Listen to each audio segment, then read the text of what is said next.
فرمایا یا ایھا المزمل، اے کالی کملی اوڑھنے والے، قم اللیل الا قلیلا، کہ آپ کھڑے رہیں رات کو۔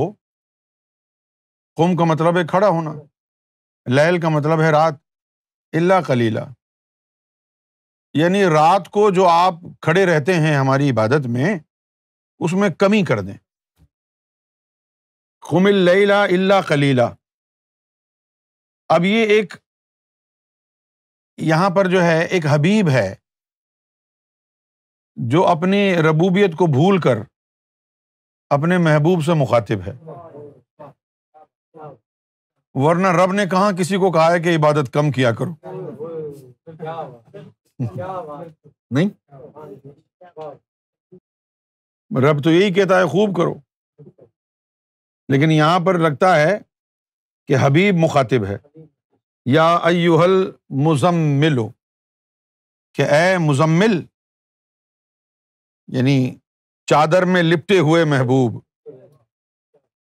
قم اللیل الا قلیلا، آپ قیام فرمایا کریں رات کو، لیکن بس تھوڑا سا ہی کیا کریں برائے نام۔ قم اللیل الا قلیلا، پھر اس کے بعد کہا نصفہ او انقص، اور پھر کہا کہ نصفہ، چلو ایسا کیجئے کہ آدھی رات تک قیام کر لیا کریں۔ تو آپ ساری رات قیام میں گزار دیتے تھے نا حضور نبی پاک صلی اللہ علیہ وسلم، تو اللہ تعالیٰ فرما رہا ہے کہ قم اللیل الا قلیلا، کم رات میں قیام فرماتے ہیں آپ، لیکن کم کر دیں۔ کتنا کم کر دیں؟ نصفہ، آدھی رات تک کا، پوری رات نہیں، آدھی رات۔ او انقص منہ قلیلا، بلکہ اس سے بھی کم۔ او انقص منہ قلیلا، بلکہ ایسا کریں جو وہ جو نصف ہم نے بتایا تھا نا ابھی، اس سے بھی کم کر لیں۔ ہائے ہائے، تو اب یہ جو آدھی رات ہے، یہ جو آدھی رات کا وقت ہے، اب آپ اپنے علاقے کے حساب سے لگا لیں کہ یہ رات کب ہو رہی ہے۔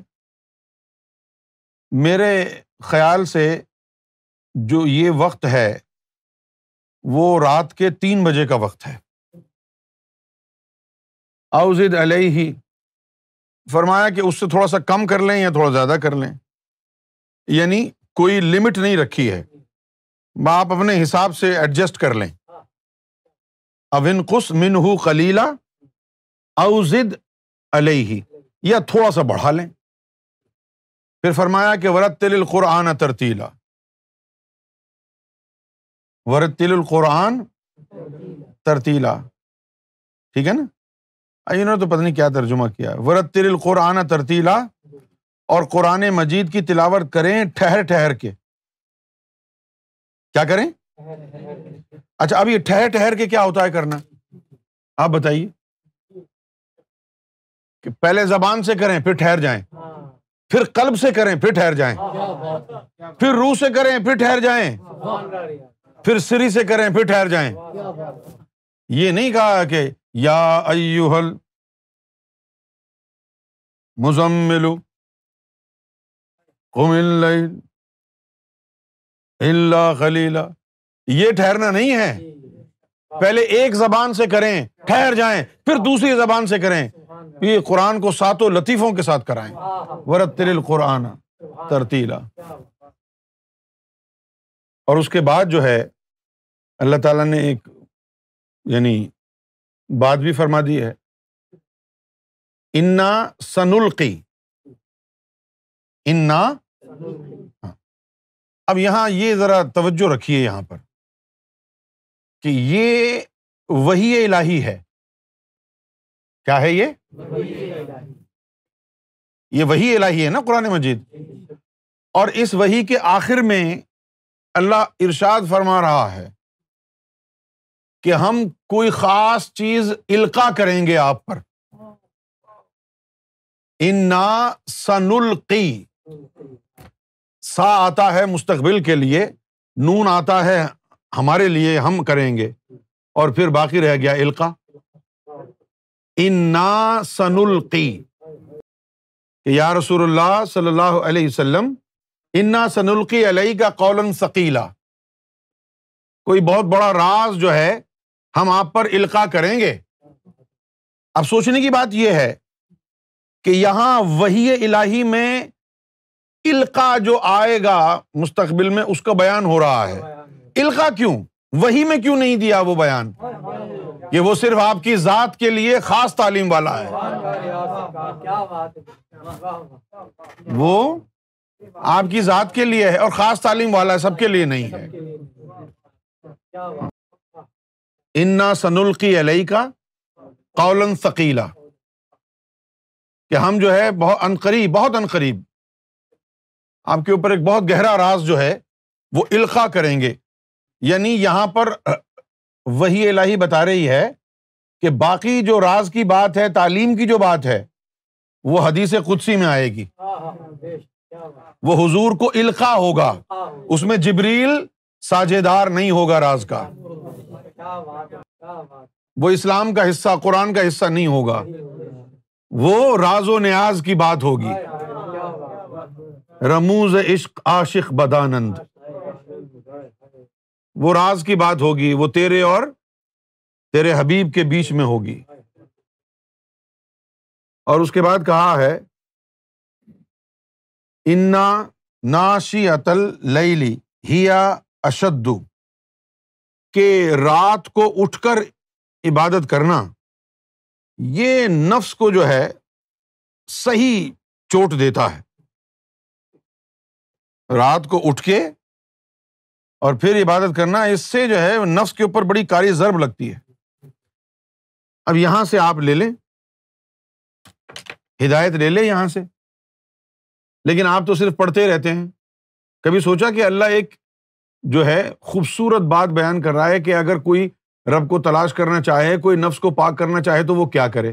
کیا کرے؟ وہ رات کو اٹھ کر کے عبادت میں لگے، یا پھر گئی رات کے آخری پہر تک سوئے نہ، کوئی ایسا کام کرتا رہے کہ جو رب کی طرف لے جانے والا ہو۔ اب اس میں ایک خوبصورت بات یہ ہے، لوگ کہتے ہیں کہ بھائی محفل کا ٹائم چینج کر دو۔ اگر قرآن مجید سے ہدایت لی جائے محفل کے ٹائمنگ کی،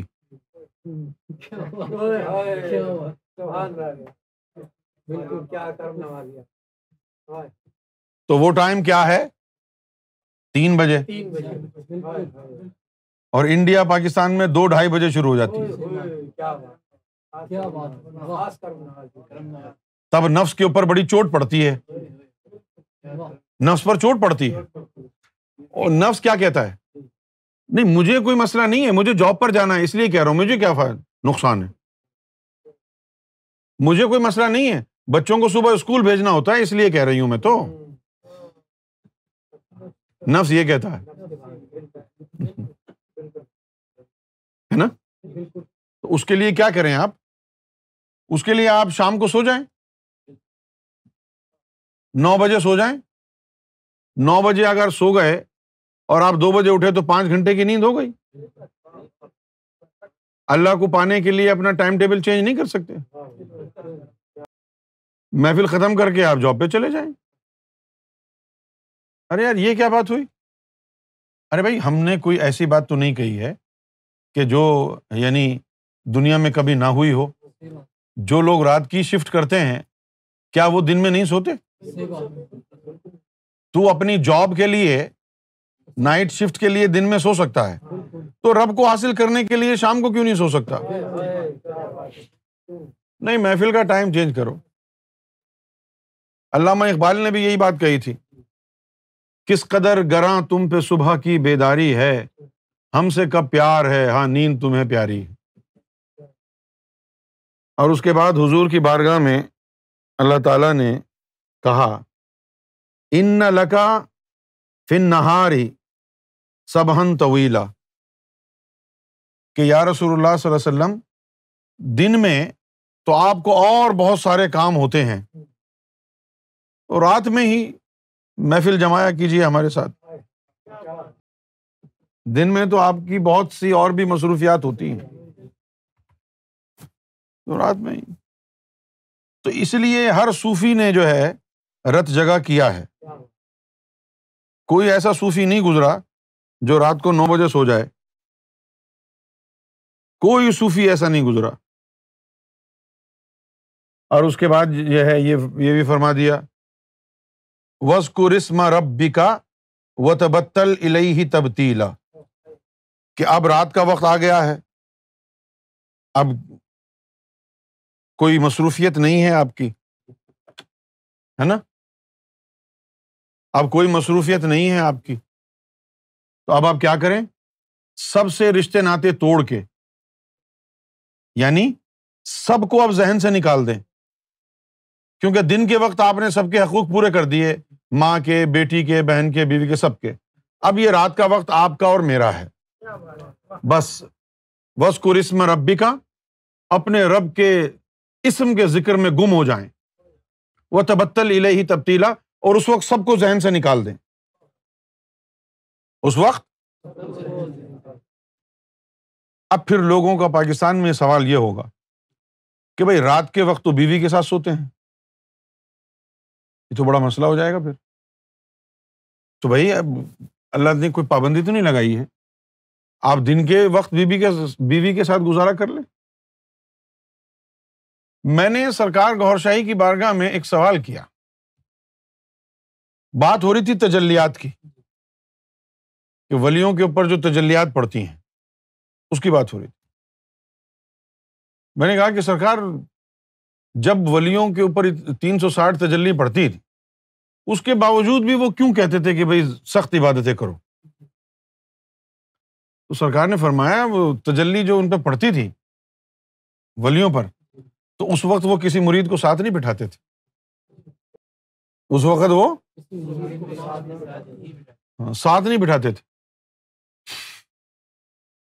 تو میں نے پوچھا کہ پھر اگر بیٹھے ہوئے ہیں مریدوں کے ساتھ تو اچانک تجلیاں پڑھنے لگ جائیں تو پھر کیا ہوگا؟ سرکار بہت ہنسے. سرکار نے فرمایا یہ کوئی بارش تھوڑی ہے جو اچانک ہو جائے گی.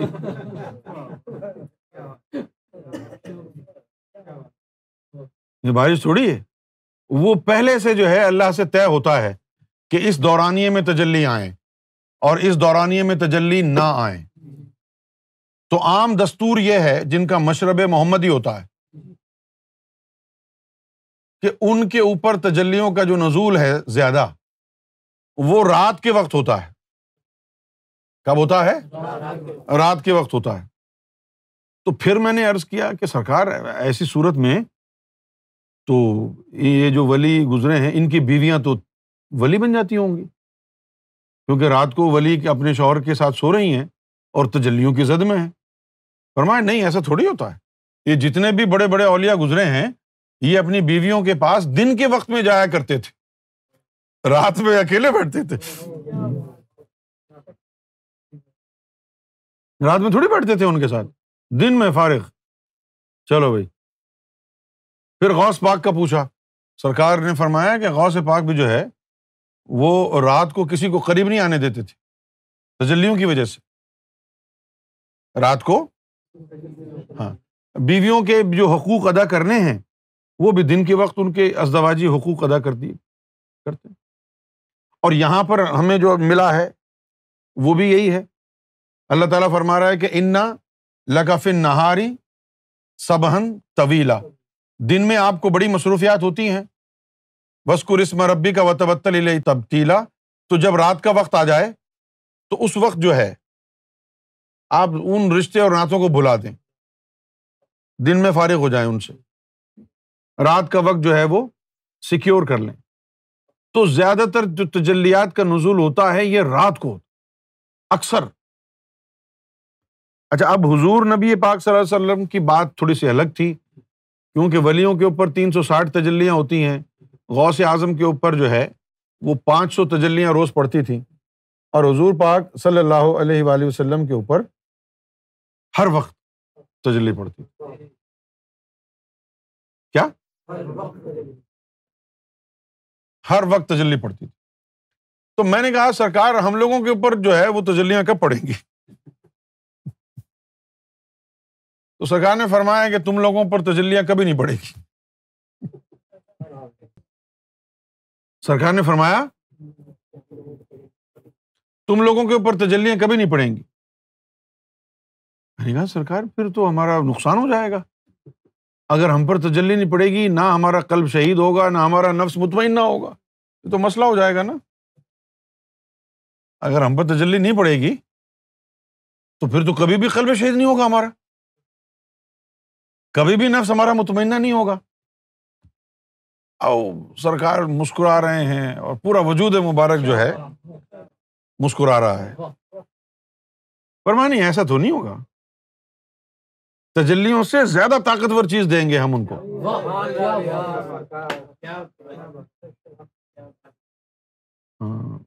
فرمایا کہ ولی پہ کتنی تجلی پڑتی ہے؟ میں نے کہا 360 تجلی پڑتی ہیں سرکار۔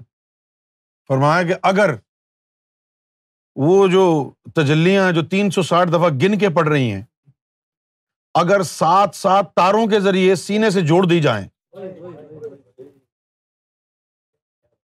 7 تاروں سے سینے سے جوڑ دی جائیں تو ایک لمحہ بھی ایسا نہیں ہے جس وقت تو یعنی وہ آبشار نور کی زد میں نہ ہو، وہ تو بوندا باندی ہے تجلی 360 بس۔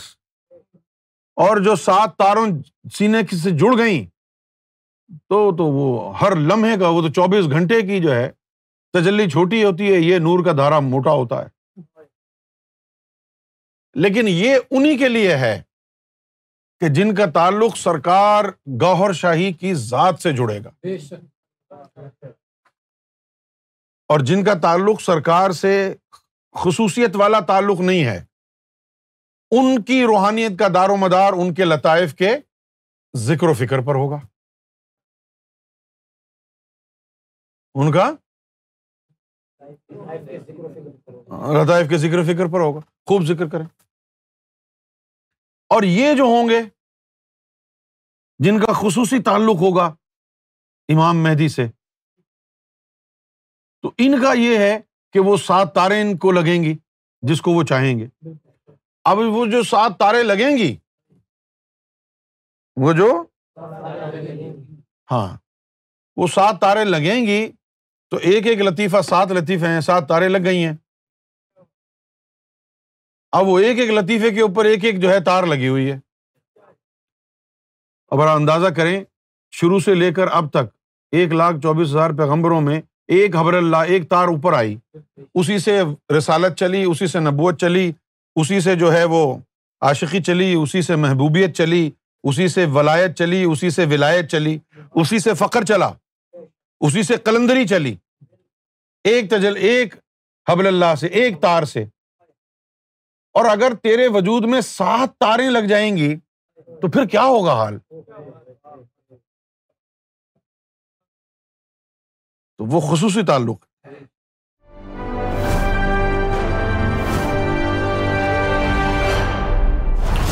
TV, bringing light, love, and peace in your life.